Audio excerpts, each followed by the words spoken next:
Sementara itu di tempat berbeda, mobil yang dikendarai Alvin sampai di depan kafe tempat ia bertemu dengan seseorang. Kebetulan kafe tersebut adalah tempat Laras bekerja semenjak terbebas dari gang Gucci. Dari kejauhan Laras melihat Alvin masuk, ia hendak menyapanya tetapi ia mengurungkan niatnya saat melihat wanita yang melambaikan tangan kepada Alvin. Ya, wanita itu adalah Sheila. Ia yang baru saja beres-beres di belakang tak menyadari jika sejak tadi Sheila duduk di salah satu kursi kafe. Untuk apa sela-selagat itu menemui Mas Alvin? Gumamnya seraya terus memandangi Alvin dan Sheila dari kejauhan.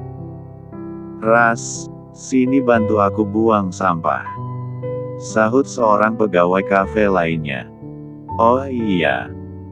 Meski merasa penasaran, Laras akhirnya memilih pergi bersama teman lama kerjanya untuk membuang sampah. "Vin, kamu mau pesan apa?" "Tidak usah, aku hanya sebentar." Sheila mendengus sambil meletakkan 2 lembar undangan di atas meja. Malam ini akan ada acara yang sangat penting dan hanya digelar 1 tahun sekali. "Arhan sudah tahu, aku juga." "Kamu tidak perlu repot-repot membagikan undangan secara pribadi seperti ini," ucap Alvin saat Sheila menyodorkan undangan ulang tahun HN Group. "Oh, begitu. Arhan apa kabar? Beberapa waktu belakangan ini dia jarang hadir jika ada pertemuan bisnis," tanya Sheila. "Akhir-akhir ini dia yang sibuk." Maksudku kekasihnya Aina sedang berduka," ucap Alvin yang nampak gelisah hingga beberapa kali melihat jam di pergelangan tangannya. "Oh gitu. Ah, kalian benar-benar berubah karena wanita itu. Bahkan kamu saja sudah sangat cuek kepadaku, padahal aku tidak membuat salah apapun padamu," ujar Sheila lalu kembali menikmati minumannya. "Kamu memang tidak melakukan salah apapun padaku tapi membuat hidup Arhan susah. Itu juga sama saja kamu membuat aku menderita. Kamu pikir aku tidak tahu apa saja yang sudah kamu lakukan? Hah? Jangan salahkan jika sekarang Arhan tidak peduli lagi padamu. Kamu bukan lagi Sheila yang kami kenal dulu. Tentu saja aku bukan Sheila bodoh seperti dulu." Sheila menyadarkan tubuhnya sambil berpaku tangan. "Dulu aku sampai bersimpuh dan memohon kepada Arhan, tapi sekarang tidak lagi. Kelak, Arhan yang akan bersimpuh di hadapanku, meminta aku menerimanya." "Astaga, Shel. Baru 1 bulan naik jabatan, kamu sudah lupa daratan." "Entahlah, aku tidak paham lagi, harus bicara dengan bahasa manusia atau bahasa ular. Pokoknya selamat bekerja keras, lawanmu berat." "Vin, berat dari mananya sih? Kamu jangan gila seperti Arhan deh, coba lihat bagian mana yang harus aku irikan dari wanita itu." Alvin mengalihkan pandangannya saat Sheila menyodongkan tubuh ke arahnya. "Banyak, jangan sampai membandingkan dirimu dan Aina. Dia lebih muda, cantik, baik, sederhana, jangankan Arhan, aku saja mau spek seperti itu. Kau dan dia memang sama saja." Sheila berdiri dari posisi duduknya. "Malam ini kalian harus datang." Ia melangkah cepat menuju pintu keluar. "Woi, kau belum bayar!" teriak Alvin, tetapi tidak digubris oleh Sheila. "Ah, dasar wanita ular." Tak berselang lama, Alvin pun berjalan menuju kasir. Raut wajahnya seketika berubah saat melihat Laras berdiri di belakang meja kasir. "Nona bartender, aku pikir hari ini kau libur." "Tidak ada waktu libur bagiku. Aku ini perintis bukan ahli waris," ucap Laras yang entah kenapa jadi kesal sendiri. Alvin pun tak lagi menanggapi, ia mengeluarkan kartu kreditnya untuk membayar pesanan Sheila tadi. "Aku mau bayar tagihan meja 22. Tanpa mengatakan apapun, Laras mengambil kartu Alvin. Ia bekerja dengan sangat cepat, hingga tak membutuhkan waktu lama untuk melakukan transaksi pembayaran. Malam ini kau ada acara? Tanya Alvin sambil mengambil kembali kartunya. Tidak ada, kenapa? Aku mendapatkan undangan ke pesta ulang tahun Haen Group, tapi rasanya aneh jika pergi sendiri. Kamu mau ikut bersamaku? Kepala Laras yang sejak tadi tertunduk, kini menatap ke depan, melihat Alvin yang tengah menunggu jawaban darinya. Aku, ke pesta sama Mas Alvin. Iya, nanti ada Aina dan Arhan juga. Bagaimana? Laras tadinya sedikit kesal, sepertinya agak tertarik apalagi saat mendengar jika Aina juga akan datang. Boleh deh. Jam berapa? Jam 8, aku jemput di depan gang. Jangan sampai telat. Alvin mengedipkan sebelah matanya lalu berbalik pergi meninggalkan tempat tersebut. Hufet, meresahkan juga laki-laki satu itu, gumam Laras. Hampir 1 jam Arhan menemani Aina mencari kalungnya di lokasi kejadian 1 bulan lalu. Petugas kepolisian yang berjaga pun ikut membantu tapi tidak ada yang bisa menemukannya. Ini sudah sore, kita pulang saja, nanti akan aku belikan yang baru. Tapi, kedua tangan Aina kembali berkaca. Baru saja ia semangat lagi, sekarang moodnya hancur lagi karena kalung kupu-kupunya hilang. Kamu sangat sedih karena kehilangan kalung itu. Harganya hanya 3,5 juta. Aku ganti yang berlian sekarang juga. Sudah aku bilang ini bukan tentang harganya. Aina menghempaskan tangannya dari genggaman Arhan. Tapi ya sudahlah. Mas tidak perlu ganti, aku tidak mau apa-apa. Aina melangkah keluar dari kediaman mewah itu sambil menghentak-hentakkan kakinya. Huf, dia sensitif sekali, ucap Arhan lalu bergegas keluar menyusul Aina. Malam harinya, pesta ulang tahun perusahaan Haen Group akhirnya kembali digelar setelah bertahun-tahun tenggelam dari pemberitaan media. Ya, status Nyonya Sophie sebagai orang ketiga sangat panas diperbincangkan pada masanya, hingga ia malu untuk menampilkan diri sebagai istri sah Lukman Hardiansyah. Namun, beberapa bulan terakhir ia mulai aktif dalam berbagai kegiatan termasuk wawancara di berbagai media. Hari ini ia mengadakan pesta untuk memperkenalkan Sheila sebagai ahli waris Haen Group. Terlihat para tamu mulai berdatangan. Para anggota dewan direksi, pegawai, kolega, dan awak media. Semua berkumpul untuk menikmati acara yang digelar megah malam ini. Nona, Pak Arhan datang, bisik seorang asisten kepada Sheila. Spontan Sheila langsung menoleh menatap ke arah pintu masuk. Raut wajahnya terlihat sangat kesal saat para wartawan mengerumuni Aina dan Arhan. Pesta ini digelar untukku, tapi malah dia yang menjadi pusat perhatian. Aina menutup wajahnya dengan tas kecil yang ia bawa, flash kamera yang tak henti-hentinya memotret membuat matanya silau. Begitu juga dengan Arhan yang mencoba untuk menghindar tetapi tidak menemukan jalan keluar. Pasangan bintang iklan pendatang baru dengan kekasihnya Arhan Adiaksa akhirnya kembali muncul di publik setelah 1 bulan tak terdengar kabarnya, bagaimana tidak menimbulkan kehebohan, meski di pesta orang lain sekalipun. Aina, 1 bulan ini Anda tidak aktif dalam berbagai kegiatan, apa Anda sakit atau sedang ada proyek rahasia?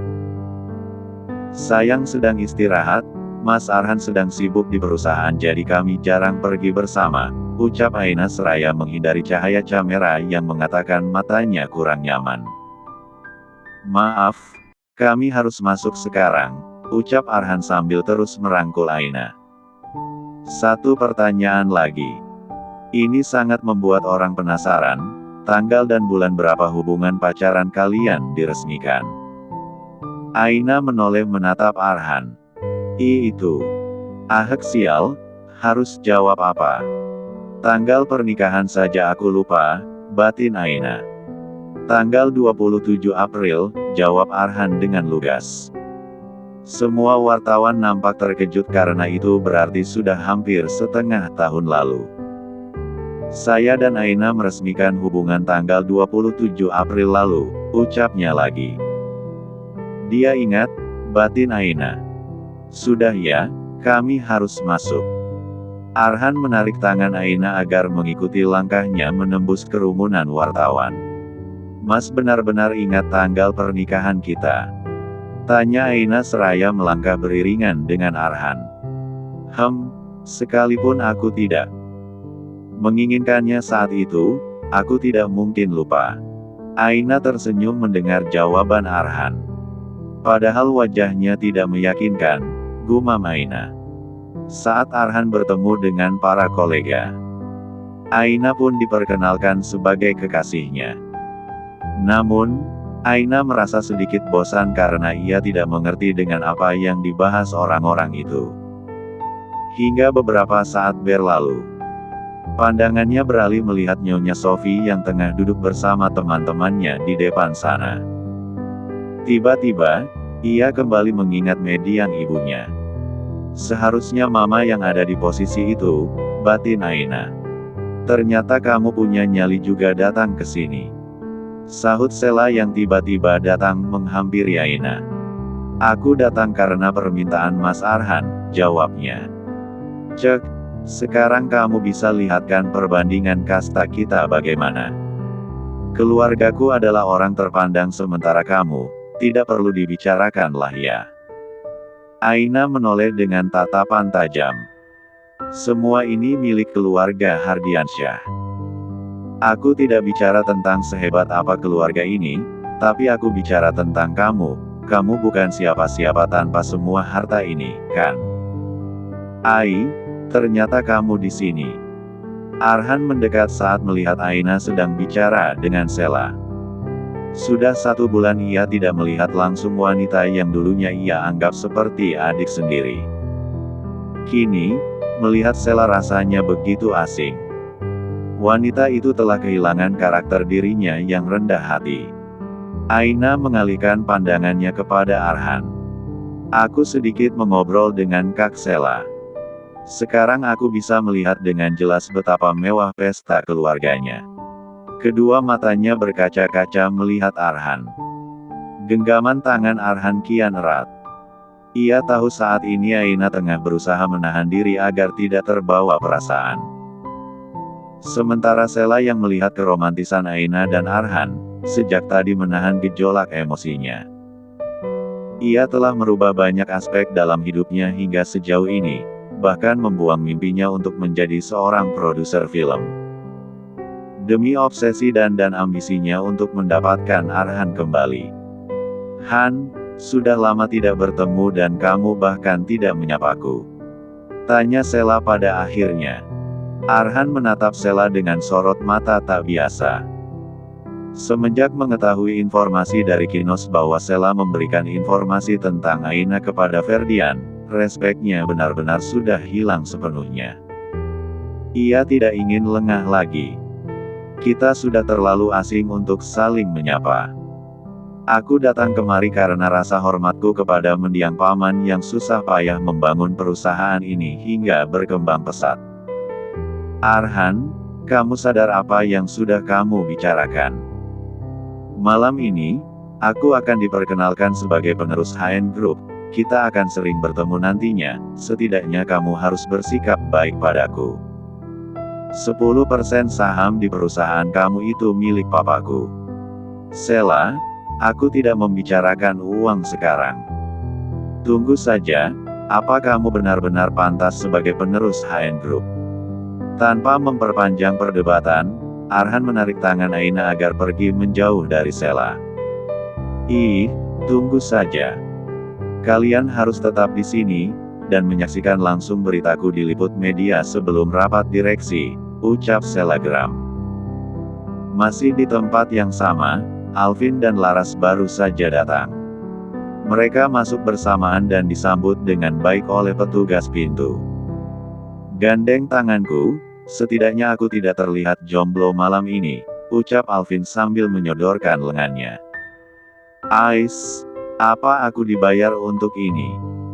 Jika Aina lihat, dia bisa ketawa, ucap Laras yang merasa malu. Apalagi di sana begitu banyak orang yang memperhatikan mereka. Jujur ia tidak percaya diri, tetapi ia juga penasaran, semewah apa pesta keluarga Hardiansyah. Ayo cepat, lihat di depan sana orang sedang berdansa, ucap Alvin yang pada akhirnya memaksa Laras untuk melingkarkan tangan di lengannya. Woi, Aina. Laras mengangkat tangan menyapa sahabatnya, hingga beberapa saat kemudian ia menyesal karena membawa kebiasaan buruknya seperti preman ke acara semewah itu. Astaga kelepasan. Ras, kamu di sini juga. Kok tidak bilang? Tanya Aina terlihat bingung. Malam ini, aku disewa sama orang satu ini untuk jadi pasangannya, ya biar tidak kelihatan jomblo karatannya gitu, ucap Laras lalu tikeke bersama Aina. Apa bisa kau diam saja? Tahu begini aku pergi sendiri saja tadi, ucap Alvin yang terlihat kesal. Hei kalian jangan bertengkar, nanti saling suka baru tahu rasa, sahut Arhan. Lain. Alvin dan Laras saling menatap satu sama. Tidak mungkin, ucap keduanya secara bersamaan. Aina dan Arhan terkekeh kecil melihat tingkah kedua teman mereka. Oh ya, Vin. Ikut aku, ada yang ingin aku bicarakan dengan kamu sebentar, pinta Arhan. Oh oke, ayo. Aina dan Laras membiarkan kedua pria itu pergi. Ai, jadi ini perusahaan ayah kandung kamu itu? Tanya Laras berbisik. Katanya begitu. Kita nikmati saja pestanya, daripada membicarakan hal itu. Aku juga baru dengar semuanya secara rinci dari kakek, semalam. Bukannya menyimak ucapan sahabatnya, Laras malah memandangi Sela yang tengah dikerumuni banyak tamu yang begitu memujanya. Ternyata strata sosial itu memang ada ya, lihatlah mereka memuji Sela gat karena mereka tahu Sela punya banyak uang, calon penerus perusahaan besar. Dasar penjilat. Sudah, kita pergi makan saja. Tidak, Ai. Bagaimana kalau kita menyapa empunya acara saja? Laras menarik tangan. Aina menghampiri Nyonya Sophie yang sedang sibuk menyambut para tamu, mulai dari anggota dewan direksi, pemegang saham, dan kolega lainnya. Selamat malam Pela. Maksud saya selamat malam Nyonya Sophie, sapa Laras sok akrab, padahal hari ini untuk pertama kalinya ia melihat wanita parubaya itu secara langsung. Nyonya Sophie berbalik menatap Aina dan Laras. Raut wajahnya nampak tak biasa.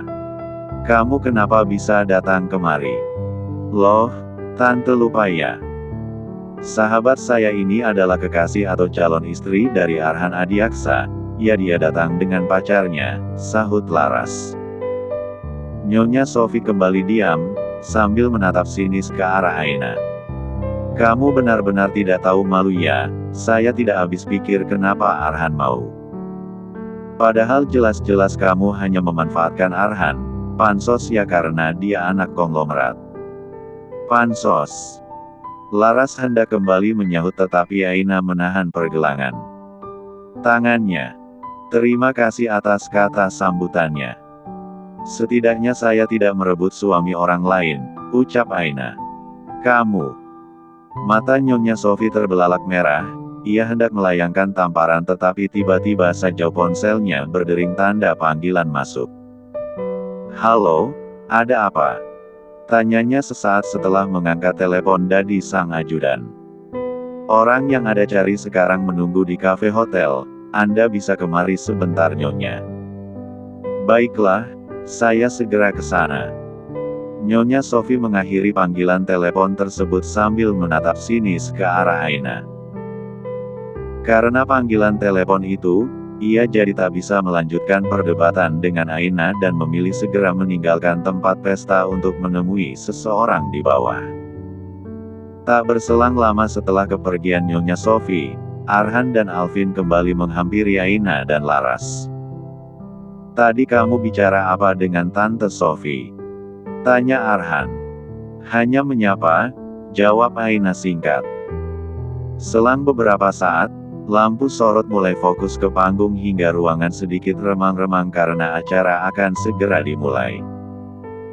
Sementara di bawah, Nyonya Sophie yang baru saja keluar dari ruangan lift, berjalan cepat menuju kafe yang terletak di lantai dasar hotel. Ia terlihat gugup karena aku bisa menemukan seseorang yang ia cari keberadaannya. Sesampainya di tempat tujuan, langkahnya melambat. Ia menatap asing ke arah seorang pria berpenampilan urak-urakan dengan rambut gondrong yang terikat sembarangan.